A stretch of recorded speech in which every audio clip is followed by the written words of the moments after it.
সিঙ্গাপুরে কি কচু পাওয়া যায়? হ্যাঁ, এই তো কি সুন্দর গাটি কচু কিনেছি আর বানিয়েছি গাটি কচু আর ছোট চিংড়ি দিয়ে দুটো ফাটাফাটি রেসিপি। কচু চিংড়ির গ্রিন কারি আর কচু চিংড়ি ভাপা। কিভাবে বানালাম? ওই তো প্রথমে গাটি কচুগুলো ধুয়ে খোসা ছাড়িয়ে দুরকম ভাবে কেটে নেব। গাটি কচু আর চিংড়িতে নুন হলুদ মাখিয়ে 10-15 মিনিটের জন্য রেখে দেবো। 2 চামচ সাদা কালো সর্ষে, নারকেল আর কাঁচা লঙ্কা শুকনো বেটে নিয়ে নুন আর জল দিয়ে একটা স্মুথ পেস্ট বানিয়ে রেখে দেবো।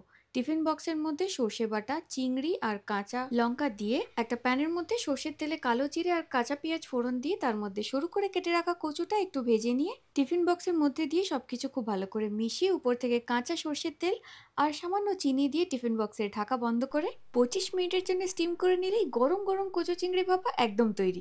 এবার একটা মিক্সিং জারে রসুন, পেঁয়াজ, কাঁচা লঙ্কা, ধনেপাতা, আদা বাটা, নুন, চিনি খুব ভালো করে পেস্ট করে নিয়ে সর্ষের তেল গরম করে বড় করে কেটে রাখা কচুটা 7-8 মিনিটের জন্য ভেজে তুলে আর একটু তেল দিয়ে জিরে আর শুকনো লঙ্কা ফোড়ন দিয়ে বেটে রাখা মশলাটা দিয়ে কষে ভেজে রাখা কচু দিয়ে আরো একটু নাড়াচাড়া করে তেল ছেড়ে আসলে গরম জল ঢেলে কচুটা প্রায় সেদ্ধ হয়ে গেলে কাঁচা চিংড়ি মাছ দিয়ে আরো 5 মিনিটের জন্য ফুটিয়ে লেবুর রস আর ভাজা মশলা দিয়ে নামিয়ে নেব। আমার মতন যারা কচু খেতে খুব ভালোবাসে তারা যেখানেই যাক না কেন কচু ঠিক খুঁজে বার করবেই। তোমরা গাটি কচু দিয়ে অন্যরকম কি রেসিপি বানাও সেটা কমেন্টে লিখতে কিন্তু একদম ভুলবে না।